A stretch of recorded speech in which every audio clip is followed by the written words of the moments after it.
Welcome to Grant's Rock Warehouse and the Contrarians. We are doing a double stream tonight because we have a special guest. Tim DURLING, the author of Sing Me Away. The Night Ranger album review is here, and we're going to have a little interview and discussion. So let's stay tuned. Here we go. Grant's Rock Warehouse, now with the look and feel of hand-tooled leather. Hey, everybody. We are live, and it's a beautiful Tuesday here in Ohio. And look who's here, everybody. Tim DURLING. Tim's back. We've had Tim here before, of course. Tim's always on the channel. He's in the warehouse. He's on Contrarians. But Tim has a new book out. He is the author of Sing Me Away, the Night Ranger album review. Now, if you know Tim's work, he's done books on Y&T. He's done Sammy Hagar. I know he's got one cooking right now, and I'm not going to even say a word. But tonight we're going to talk a little bit of Night Ranger. So, Tim, welcome to the show. Nice to see you. And congratulations on the new book. Thank you, Grant. And yeah, it's great to be here. The response has been great. And it's, I always welcome the chance to come on and talk about these things. And there's Davey. There, Mr. Cretin. Boom. Nice to see you, Mr. Cretin. Tim Henry's here. We got young Logan. Young Logan is in this book. Isn't that correct, Tim DURLING? Logan's in it. Cretin's in it. Davey's in it. And I want to say to everyone watching, yes, Grant was supposed to be in it. But I wasn't even going to bring it up. But no, I'll bring it up because I feel bad about it. But I had a computer malfunction, major malfunction, and like a fool, I hadn't been backing things up.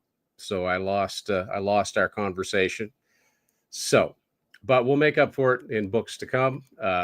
Grant's in the my Kansas book. Yeah. So yeah, and he will be in at least one other. And but he's here in spirit.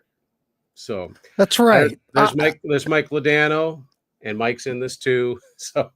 So it's kind of my fault because I probably should have had it. Well, I had notes. I had all my notes. But then when I went back to look for them, I didn't have my notes. I must have got rid of them. See, Grant and I had done a Zoom, and I recorded the conversation. I hadn't transcribed it. It was gone. I was able to recover a couple of comp that were less than 30 days old. I was able to get those from the trash in my my Zoom account, but the one that Grant and I did was too far back. So it's okay. It's all right. I'm more excited about the book that's coming up that I'm not going to mention. I'm more excited about that. Yeah, you should be. But we've it came up. This book, like everybody really stepped up. It's the biggest one of these that I've done. It's almost 300 pages. There are 10 panelists in each chapter, and there's 13 chapters, 13 studio albums that Night Ranger has. I think some people might be like, Night Ranger has 13 albums. Yes, they do have 13 albums, and all of them are worth checking out. There's only one that we kind of go back and forth about. Well, actually, there's a couple questionable ones, but one of those I like. But anyway, yeah. Well, I remember when we had our conversation. There is one of those one records that's questionable for me. Yeah. One's questionable. One for me, one's questionable due to the personnel. The other one's questionable due to the material on it. So. Well, that's the material one. Yeah. But, we've talked about this before. I think that the Frontiers stuff, because we did a ranking on Sea of Tranquility. I've already been here. We did the ranking, and, a lot of the fan base, we're probably on a tangent, but a lot of people had written off Night Ranger after the 80s. After they had their hits, that was it. No one revisited the band. They put out wonderful albums on Frontiers that, we were doing our ranking. I can't remember off the top of my head, but I had one of the Frontiers albums up there. I thought it was every bit as good as some of the 80s stuff, classic stuff. They've been on a really, I hope they do another album. It's been 4 years since the last one, ATBPO. But yeah, since 2011, they've been on a really good creative role. And that's one of the things that gets me excited about doing these books, much like the Kansas one, Mm-hmm. because their last two albums are fantastic.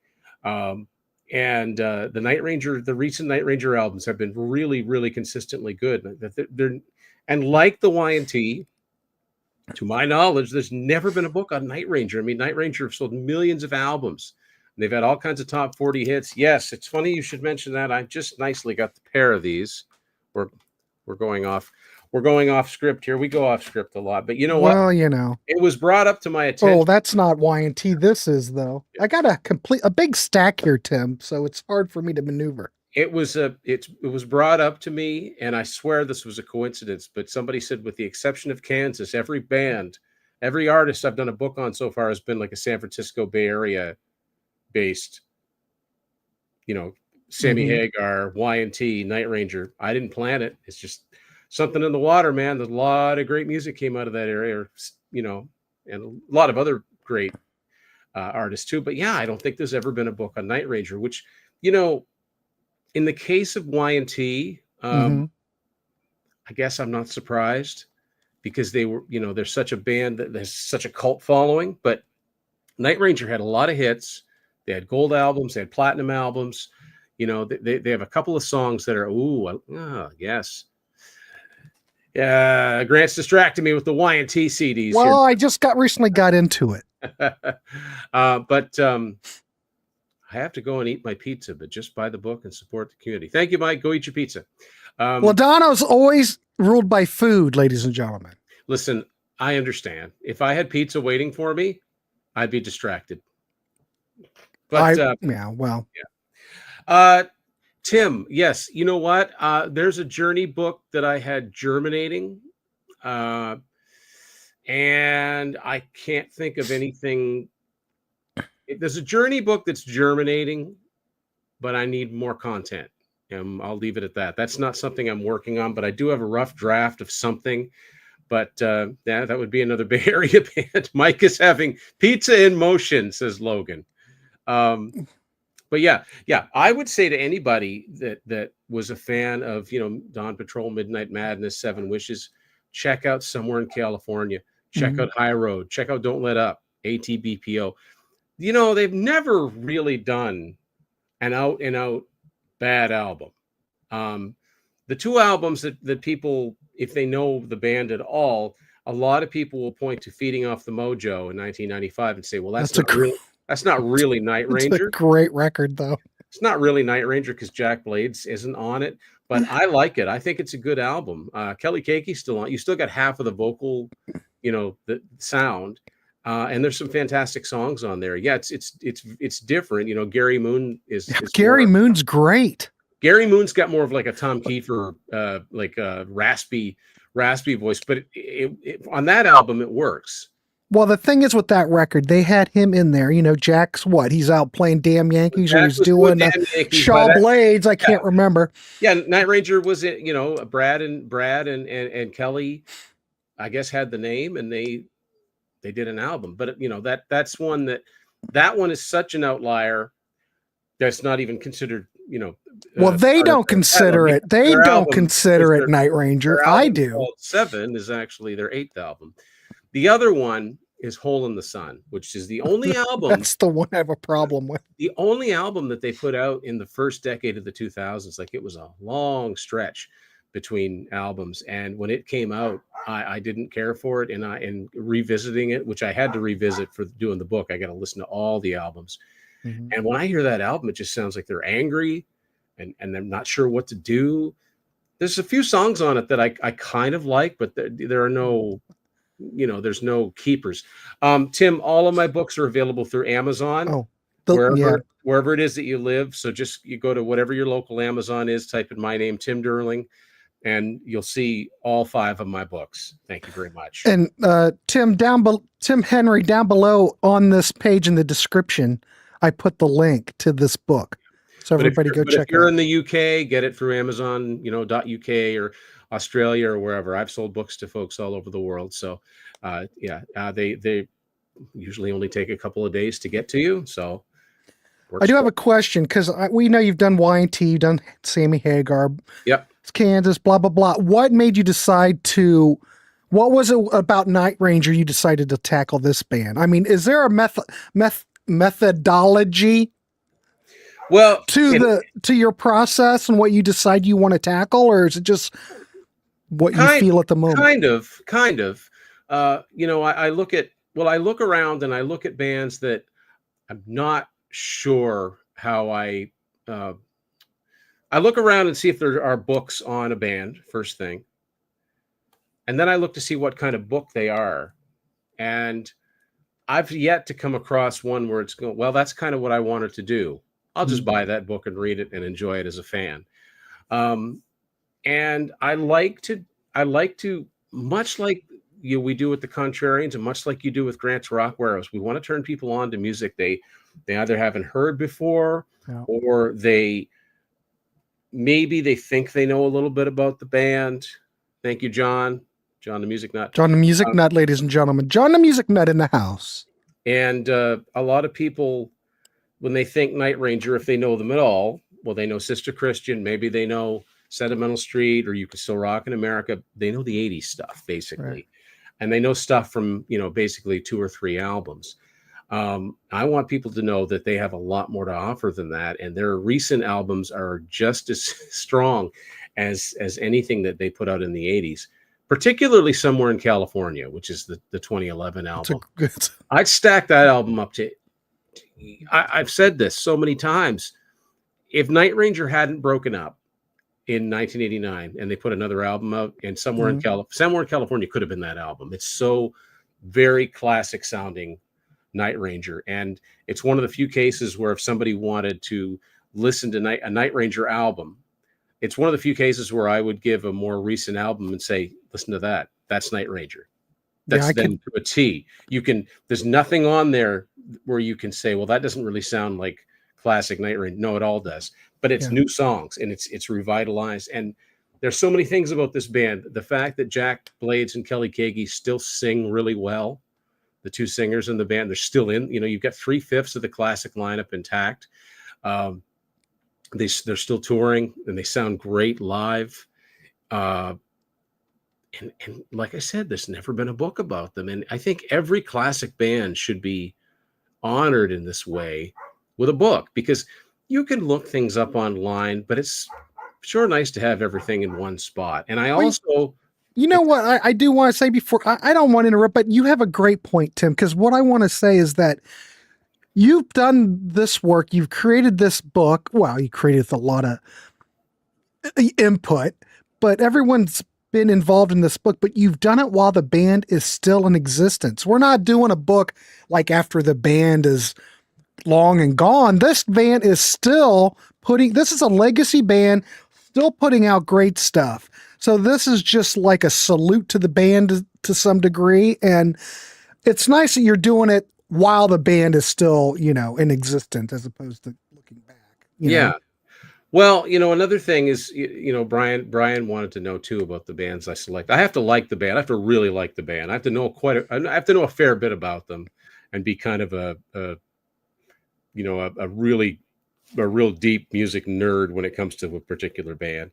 And there are bands that I absolutely love, like Kiss and Rush. What am I going to write about those bands? Queen. There's been so many great books written about them. I've got nothing to offer on bands like that. I want to write about bands that nobody talks about. God darn, you're an inspiration, Mr. Durling. Nobody talks about Night Ranger and how great their albums are. And it was really great to find enough people that knew about the new albums as much as they knew about the older albums and say, look, I need you to talk about this one, and then lose the conversation because my computer crashed. But that's another story. That's okay. No big deal. Yeah, but everybody contributed so well to this. And I like the fact that we've got Logan and Sydney in here who are a lot younger than us. And we've got people that were into Night Ranger from started seeing them when they started touring. I love Toto. And we've got people that just got into them in recent years, and then we've got people that were around when Night Ranger were around. But, people have brought this point up, and it's worth repeating. If you were a kid growing up in the 80s, there were so many great bands, there were so many great albums, and chances are, if you were a kid, you either had a part-time job or you did chores, you got an allowance. You weren't made of money. You had to pick and choose what albums you bought.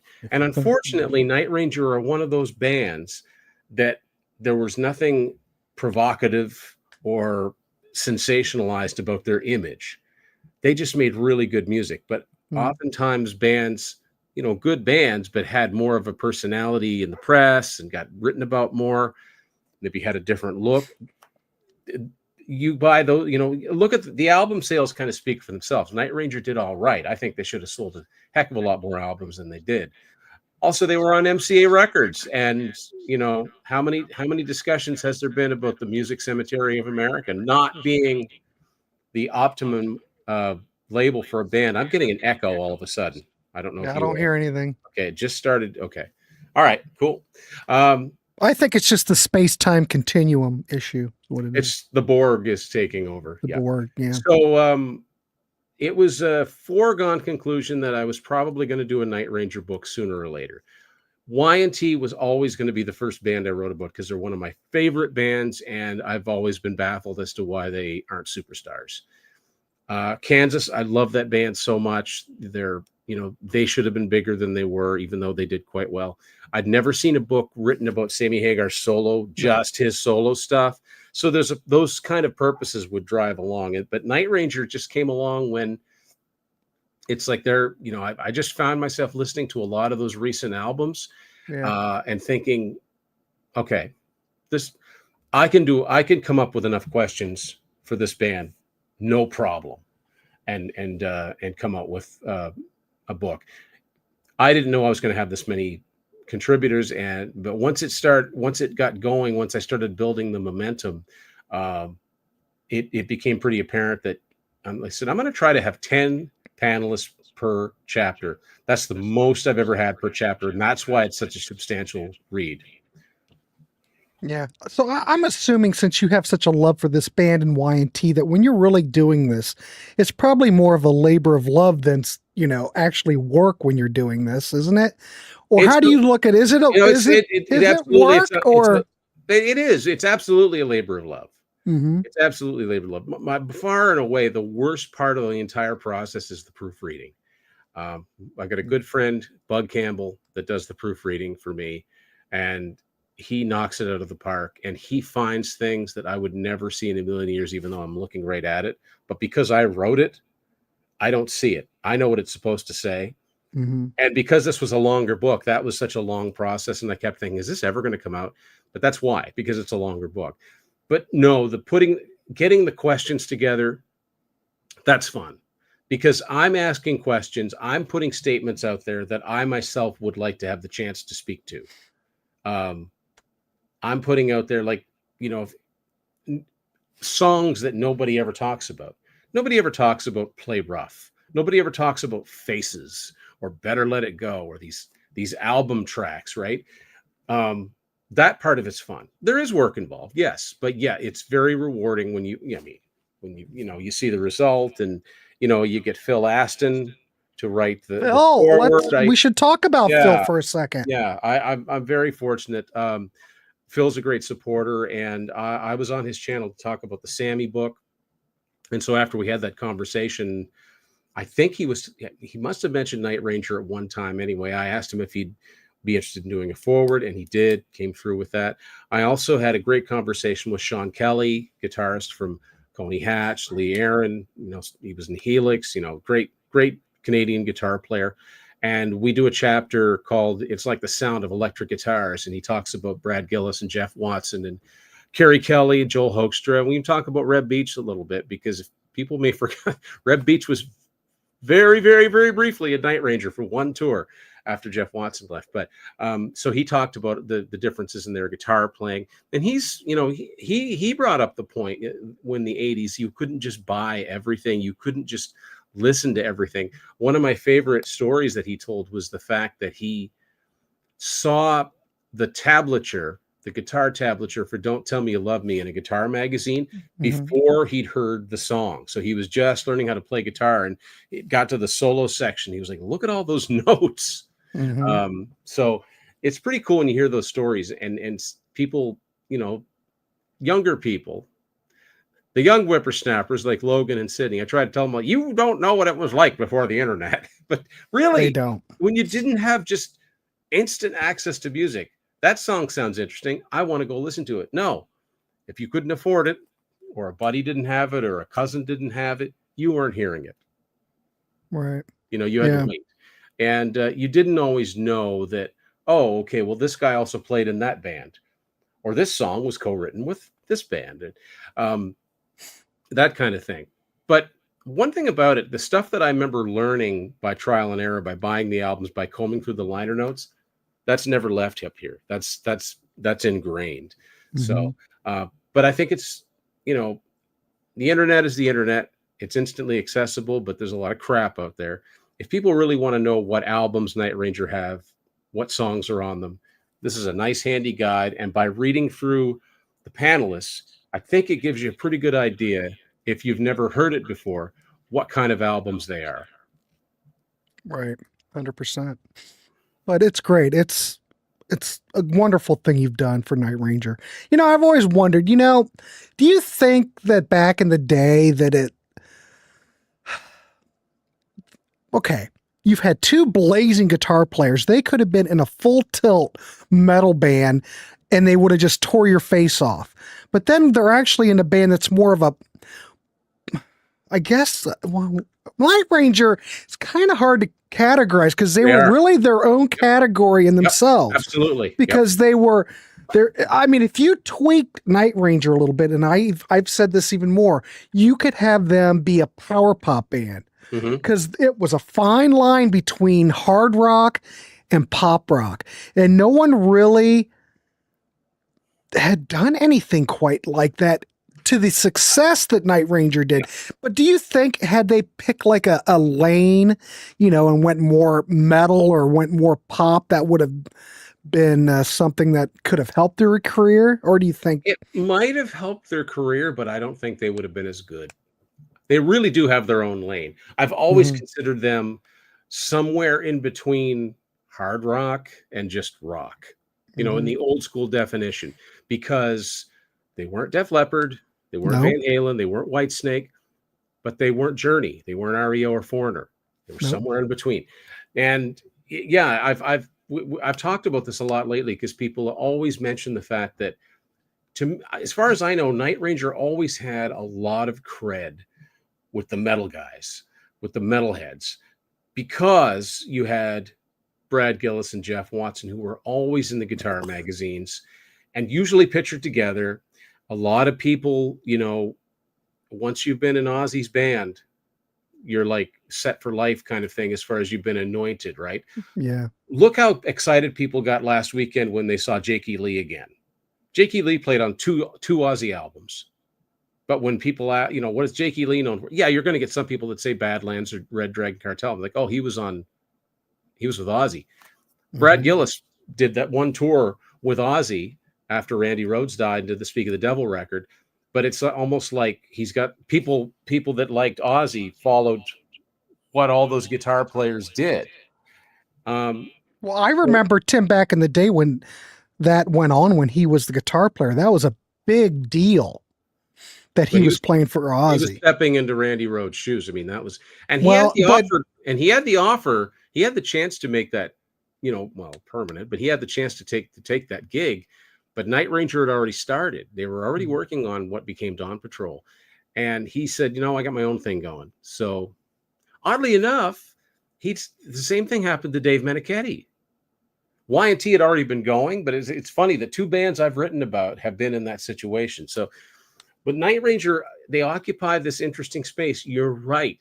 There's a touch of, they were going to be more of a new wave band. They were going to be called Stereo. Well, you look at Dawn Patrol. There's a lot of new wave tinged keyboards Young on Girl there. in Love.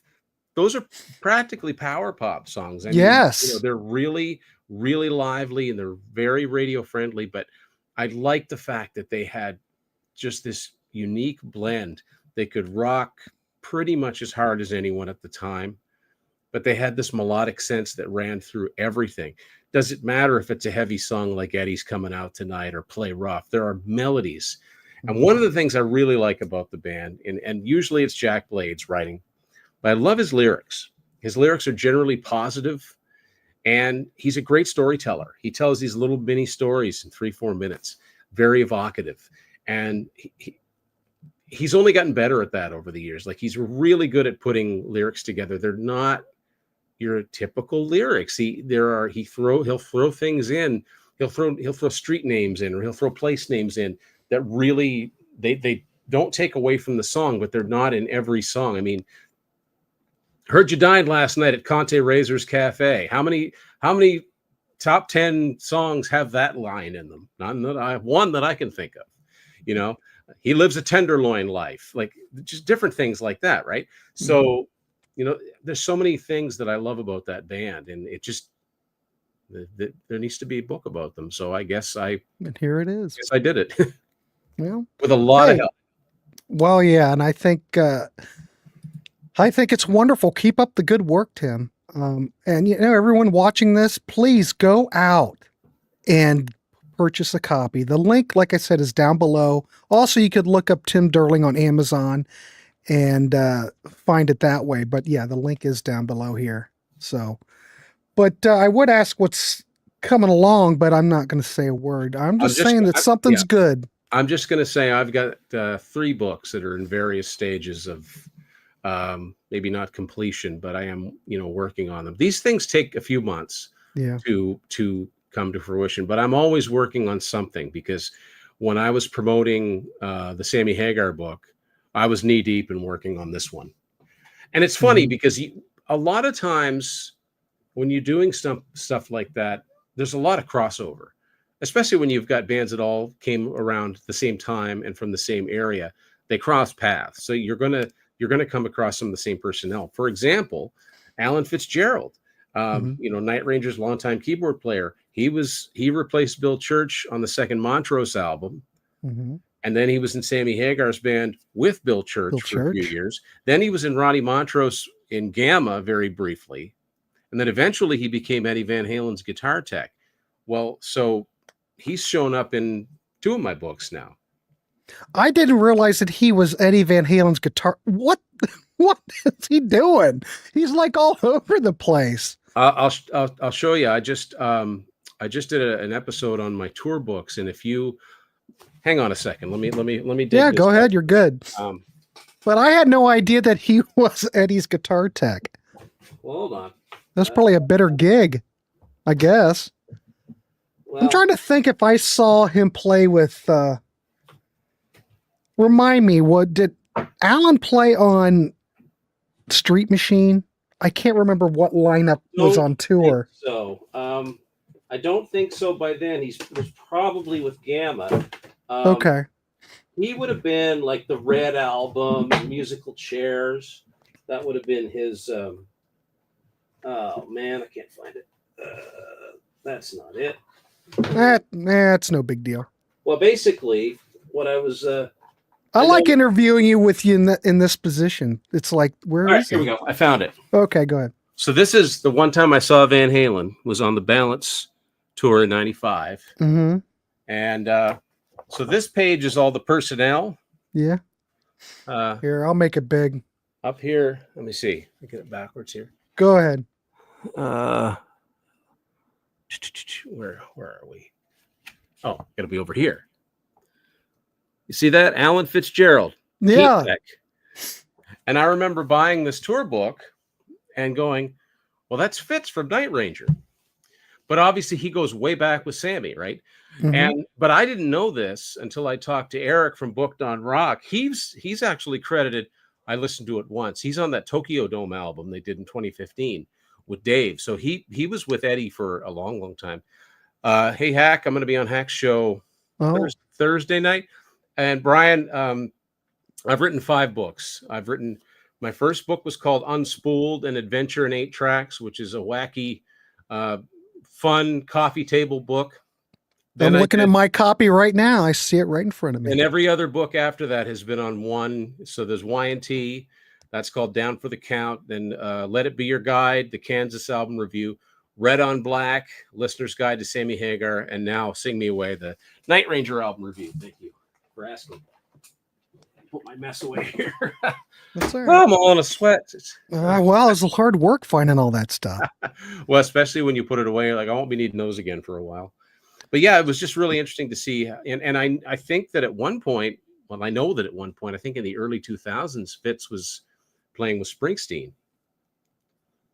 I did not know that either. I didn't know that either, but I think there was a series of shows where they were just acoustic shows, or like him, like Bruce and like a piano player, and Fitz was that piano player. And whatever, you know, a Springsteen paycheck has got to be more than, you know what I mean? Like, cause he left, Fitz was the first to leave Night Ranger. He left in like 88, but then he came back when they reunited in 1996 or whatever. He was when he left again, that was it. Yeah. Where were we going with that? I have no idea. You know, ladies and gentlemen, that you just witnessed another tangent. It's what we do. A Fitz tangent. Well, anyway, I think we probably could wrap this. We don't have to go real long. I am just thrilled to death that the book is out, even though I'm not in it. But I'm still thrilled that it's out because it has been documented. Someone needed to do Night Ranger, and I want to congratulate you on yet another victorious book. Oh, thank you. Thank you. So everybody, please go check the link down below. Go to Amazon, order yours today. And has anybody, I know we probably asked this before, but this is all like self-published through Amazon. And do you ever think about ever doing like autograph copies and like have them ordered through like, I don't know. I just came into my mind, like autograph copies or anything. Second, but getting some sunlight coming in here. The problem with that, Grant, is that right now Amazon works very well for me because I don't have to worry about shipping. Yeah. I don't have to worry about paying a printer. They keep what they keep out of it. But for me to offer authorized copies, I'd have to order them, have them sent to me, and then I'd have to mail them out. So I'd have to charge more. And you know, and I always have that thing, and maybe it's just a self-esteem thing, but it was like, well, who cares if I've signed it or not? But I guess. Look, if somebody comes up to me with a copy, I'll sign it. If you haven't bought any of Tim's books yet, I will say this. I am really astounded that Amazon does such a fine job because the quality on here is as good as anything. Yeah, and I have to give my buddy Matt Phillips from Go North Design a shout out because he's the one responsible for the looks of these books. Like I have the ideas, but he puts them all together and it's always just top notch. And even though there's always black and white photos inside the books because it's so cost prohibitive to print entirely in color. But I think the black and white photos come out. Oh, it's fine. And most of any photos of the albums or the CDs that you see in these books, they're usually mine. They're usually from my own collection, which I like to do that too, because it's just a way to, I don't know. I like to bring a personal touch to things. That's why I like writing the intros, because it doesn't matter who you are. If you love a band, you remember when you first heard them. So everybody can relate to those sort of entry points. Well, you're a fan. It doesn't come off as someone just gave you this assignment. Here, go out and write a Night Ranger book. If somebody You're a true fan. You've got your own memorabilia. You've got your CDs. You've got your albums. It just shows that, yes, I'm a dedicated fan. So that's what's another wonderful thing about this. If somebody asked me to write a book about a band that I wasn't into, could I do it? Yeah. But I think you'd be able to tell my heart wasn't in it. Well, we wouldn't have all this merch. Wouldn't have all the merch, and I could probably bluff my way through a lot of things, but I wouldn't have the connection to it, because it's like, when it just becomes a job, then, and I do tend to pick artists that are a little bit off the beaten path, but I know there's an audience out there for them. Yeah, and that's the thing. People need to talk about these bands no one talks about. Night Ranger can always use some more love. I don't care. They're one of those bands that I just think aren't talked about enough. They're a band that I think influenced a lot more bands that came after them than ever get credit for it. And I There it will is. say, if anybody out here watching this show and you have not heard Feeding Off Mojo, I think all these CDs all have cutouts in them. I think anybody bought any in the store, Especially you won't be that one. disappointed. You Especially that won't one. be disappointed on that record. That's the best album you've never heard. Yeah. It's in the top 10. Yeah. 100%. It's a great overlooked album. The label it was on was called Drive Entertainment. It's the only CD I've ever seen on that label. So yeah, it's big time obscure. Stacks are falling over. Can't have that, Tim. I Happens can't to have the a best of us. crisis. Yeah. I was Well, filming anyway, a live yeah. episode in one of those CD shelves you see over Mhm. here. Collapsed. Yeah. That was not Yeah. fun. That's not good. That's stressful. I swore a lot. Ugh. All right, everybody. I think we're going to wrap this dog up. So stick around, though. In the warehouse at 8:00, I will be going. We'll be going live. We're going to be looking at Jeff Buckley's Grace. It's a one and done show. We're going to look. We have a panel. We're going to talk about, well, Jeff Buckley Grace. Hopefully, you can tune into that. In the meantime, go check out Tim's book. Buy it. Blah blah blah. Leave a comment down below. Subscribe. Check out Tim's channel as well. Tim, do you want to give a plug real quick? Most people here already know it. Top But of the book, Tim's Vinyl Confessions. I've had that going since 2014. Another thing I'd like to add, if you can, if you've bought the book, any of my books, but especially the Night Ranger book because it's out now, if you could just leave a short little review on Amazon, that would be great. Because that keeps it in other people's. If you like this, maybe you'll like that. It helps a lot. So if you could do that, that would be fantastic. Anybody out there that's got books of their own, let me know. I'll write a review for yours. Ooh, we help each other. All right, cool. Tim Durling, congratulations. Nice to have you here tonight. I'm sure we'll see you because we'll be doing another live show next week. Oh, yes. So, yeah, the Contrarians live show will be back. We aren't doing one tomorrow, but a week from tomorrow, we will be live again. And so that's going to be another great show. All right, Mr. Durling, thank you, sir. Thanks, We will see you next time. And everybody have a good evening. Try to tune in for the Jeff Buckley show. It's always fun. All right, everybody, have a good night. We'll see you.